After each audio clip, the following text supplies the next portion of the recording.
The inspiration for my second symphony of voices came actually from two places. One of them very direct. The second was completely unexpected and actually rather entirely emotional. Unfortunately, my mother passed away after a long battle with cancer. And so, in a way, that grief that I was undergoing after the death of my mother became the inspiration for me to come up with this challenge to myself to create a 20-minute piece in such a way that I'd never had to think before.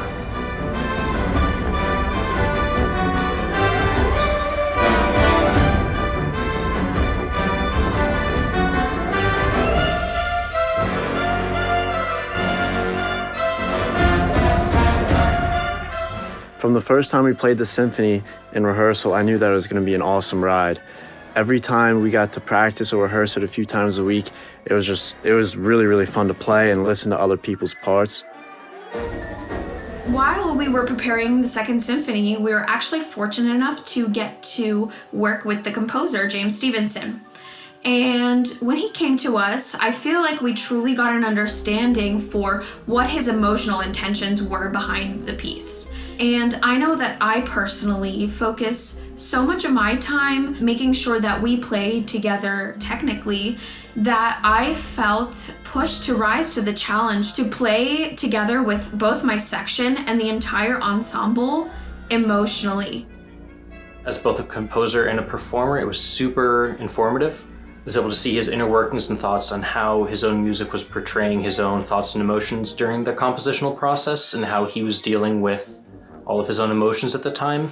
And that experience, being able to understand his connection with his own piece, was really useful to be able to compare that and see how it interacts with our own connection with the piece and our perception of how everything should be played and performed. Getting to hear him explain why he made certain choices and just his thought process behind the piece and hearing the story of the piece and why he wrote it, it was just really touching and made it that much more enjoyable to play because it was easier to be emotionally invested in the piece and be able to put more expression, and it's an experience I'll never forget.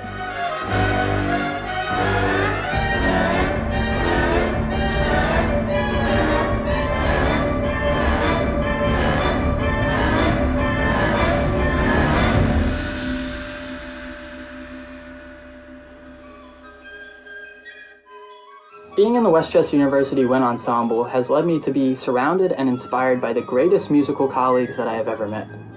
Now it's also granted me a variety of experiences that have left me with nothing but opportunity to move forward. Attending conferences has been one of the highlights of my time at school, whether it's been going to perform at them or traveling with our school organizations. I've had the opportunity to attend everything from district in-services to the PMEA State Conference to the Midwest Clinic, and all of them hold a lot of value in growing and broadening my education, as well as allowing me to expand my network and be involved in the professional community. It lets you see beyond the university setting and really get a look into what's happening in the world of music and music education on a greater level. As a senior member of the West Chester Wind Ensemble, I have had so many amazing opportunities to travel and perform around the country and the world. I performed in Tempe, Arizona with the Wind Ensemble at the CBDNA National Conference.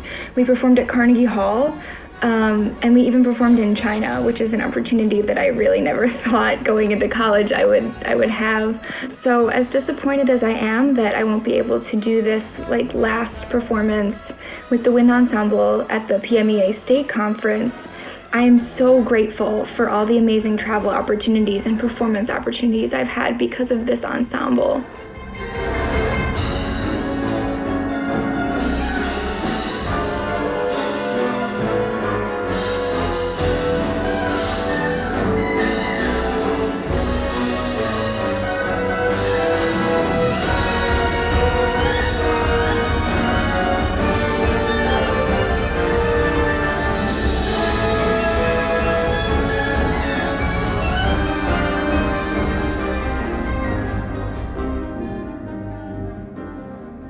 So this group is always capable of doing bigger things. It's a lesson that's been very valuable for me to learn.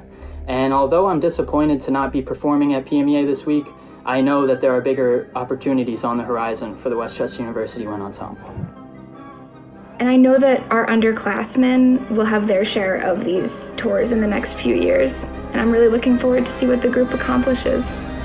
Hands up.